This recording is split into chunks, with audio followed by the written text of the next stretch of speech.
ఉమ్మడి వరంగల్ జిల్లాను భారీ వర్షాలు కోలుకోలేని దెబ్బతీశాయి. అభయ అరణ్యాన్ని కూడా వదలలేదు. గతంలో ఎప్పుడూ లేని విధంగా కుండపోత వర్షం కురిసింది. 12 గంటల పాటు వర్షం కురవడంతో ఏజెన్సీలోని గ్రామాలు, రోడ్లు, పంట పొలాలు కోలుకోలేని విధంగా దెబ్బతిన్నాయి. అడవుల్లో చెట్లు ఎక్కడికక్కడ విరిగిపోయాయి. అయితే ఈ విషయం ఆలస్యంగా వెలుగులోకి వచ్చింది. ములుగు జిల్లా పసర నుంచి ఏటూరు నాగారం వరకు ఉన్న దట్టమైన అడవి ఉంది. ఈ ప్రాంతంలో దాదాపు 200 ఎకరాల దట్టమైన అడవి నేలమట్టమైంది.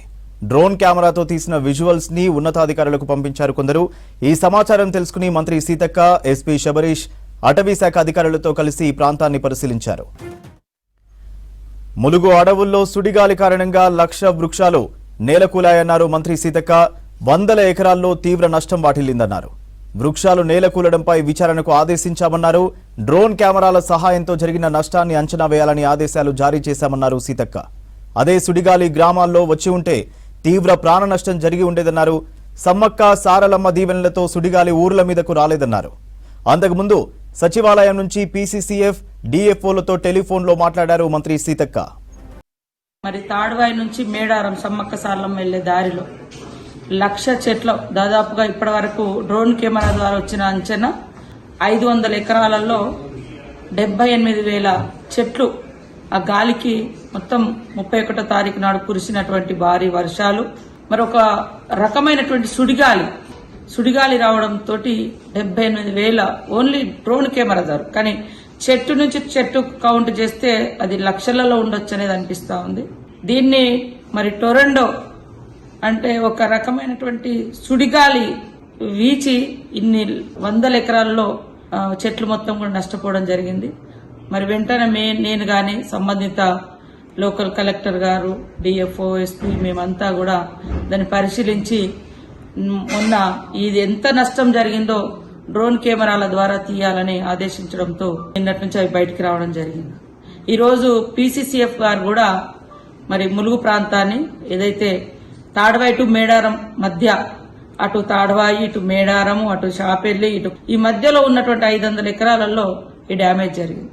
అంటే ఇలాంటి ఏదైతే సుడిగాలు ఉన్నాయో ఇది జంగల్లో వచ్చింది కాబట్టి చెట్లు పడిపోయి ప్రాణ నష్టం జరగలే. కాబట్టి సెంట్రల్ గవర్నమెంట్ ఇది ఒక ప్రత్యేక దృష్టి పెట్టి ఈ మళ్లీ రీప్లేస్ చేసుకోవడానికి, అది నేషనల్ మన wild life area, wild life sanctuary అది. సో దాన్ని రకరకాల మంచి వనమూలికలకు కూడా ఎఫెక్ట్ అయింది. 100 ఏళ్ల నాటి చెట్లు కూడా మనం కోల్పోవడం జరిగింది.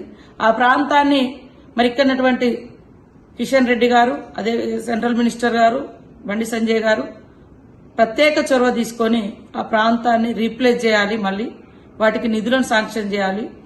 అదే కాకుండా దాని మీద ఒక పరిశోధన జరగాలని కోరుతా ఉన్నాం. ఇటు రాష్ట్ర ప్రభుత్వం నుంచి కూడా తప్పకుండా సీఎం గారి దృష్టికి నిన్న ఈ చెట్లు పడిపోయిన దృష్టి తీసుకెళ్లినాము. కానీ ఇంత అయిందనేది క్లియర్ గా పిక్చర్స్ మాకు డ్రోన్ కెమెరాల ద్వారా తెలిసింది. సో ఇది కనుక ఊర్ల మీదకి వచ్చుంటే దాని ఎఫెక్ట్ ఒక కొండపర్తి అనేటువంటి కొండపర్తి విలేజ్ మీద రావడంతో ఒక 5-10 ఇండ్లు డ్యామేజ్ అయితే వెంటనే నేను, కలెక్టర్ గారు, ఎస్పీ గారు, స్థానికంగా ఉన్నటువంటి మండల స్పెషల్ అధికారులు మేమందరం విజిట్ చేసి వాళ్లకు సపోర్ట్ చేసి కొంత ఆర్థిక సాయం, కొంత సాయం మేము అందుబాటులో ఉన్నంత మేరకు మేము అక్కడ లోకల్ గా నిన్న కూడా చేయించడం జరిగింది. ఇట్లాంటి నష్టం ఈ సుడిగాలి నిజంగా మేడారం మీద గనక వచ్చుంటే ఇవాళ ఆ ఊరు అసలు ఆనవాళ్లు కూడా ఉండేది కాదనేది ఇప్పుడు మాకు భయం ఇస్తుంది. సో ఇలాంటి సుడిగాలులు ఏ ప్రాంతాల్లో వచ్చే అవకాశాలు ఉన్నాయో ముందస్తు కూడా పరిశోధన చేయాల్సిన అవసరం ఉంది. ఫారెస్ట్ శాఖ వారికి కూడా ఇది తెలియజేయడం జరిగింది. ముఖ్యంగా సెంట్రల్ గవర్నమెంట్ ఇది ఫారెస్ట్ శాఖ మీ పరిధిలో ఉంది, ప్రత్యేక చొరవ తీయాలి. ఇలాంటి గాలులు కూడా ఎక్కడెక్కడ వీచే అవకాశం ఉందని, వరదను లేదా వర్షపాతాన్ని ఎట్లయితే మనం చూస్తున్నామో ఇదొక సుడిగాలి ఏదైతుందో దీని మీద ఒక పరిశోధనలు జరగాలి. లేకుంటే ఊర్లు ఆ గాలిలో కొట్టుకుపోయి ఇండ్ల కప్పు లేచిపోయి ఆ ఇండ్ల మీద ఉన్నటువంటి పెంకలు కావచ్చు, లేదా ఇతరత్ర ఏమంటారు రేకులు కట్టయి మనుషులకు కూడా ప్రమాదం జరిగే పరిస్థితి ఉంది.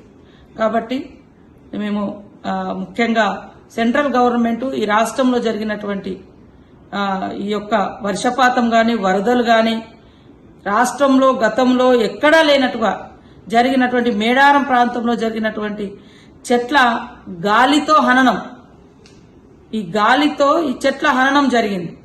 కాబట్టి ఈ స్పీడ్ ఏదైతే సుడిగాలి ఉందో దీన్ని ఖచ్చితంగా అంచనా వేసి నష్టాన్ని పూడ్చాలని కోరుకుంటూ